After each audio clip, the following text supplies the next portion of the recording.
Hello বন্ধুরা, নমস্কার। আর একটা রান্নার রেসিপি নিয়ে চলে এলাম।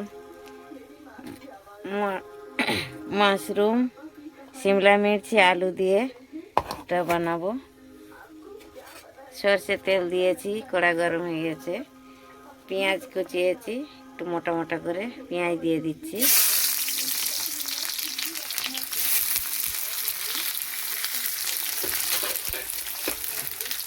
পেঁয়াজটা একটু হালকা ব্রাউন হয়ে গেলে দিয়ে দেবো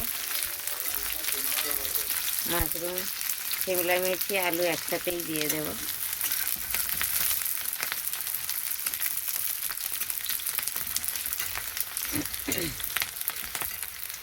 এবার দিয়ে দিচ্ছি, পেঁয়াজটা একটু হালকা ব্রাউন ব্রাউন হয়েছে।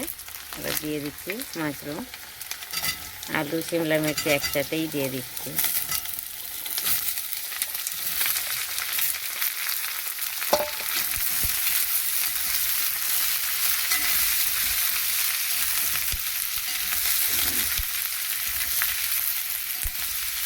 একটু হালকা ভেজে নেব ভালো করে।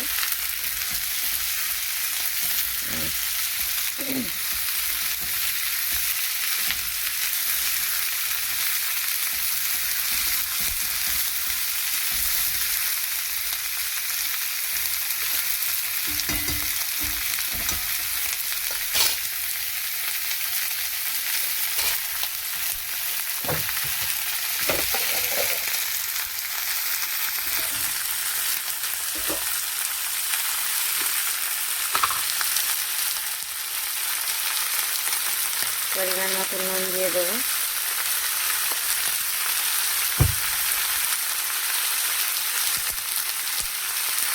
হলুদ দিয়ে দেবো।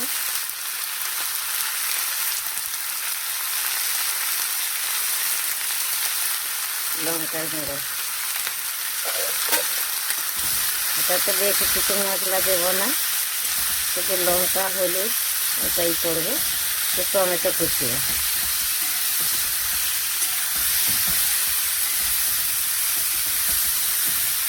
একটু ঢেকে দেব।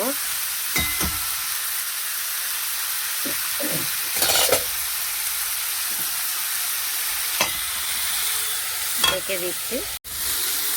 ভাজা ভাজা হয়ে গেছে বন্ধুরা আলু, শিমলা মির্চি। এবার দিয়ে দেব টমেটো কুচিয়ে রেখেছি, টমেটোটাই দিয়ে দেব।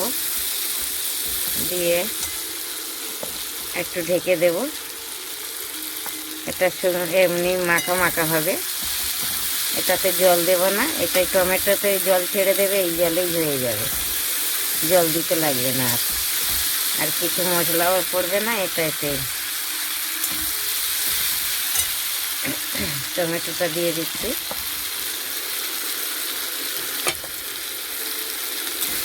দিয়ে এবার ঢেকে দেব। একটু ধীরে ধীরে হবে এটা।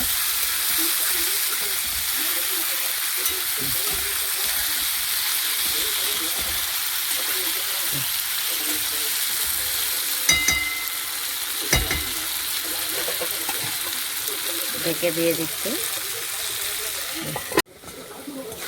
বন্ধুরা, আমার মাশরুম হয়ে গেছে।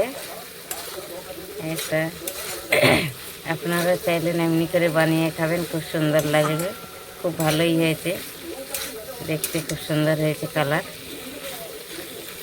ভালো লাগলে লাইক, কমেন্ট, শেয়ার করবেন জরুর। ধন্যবাদ।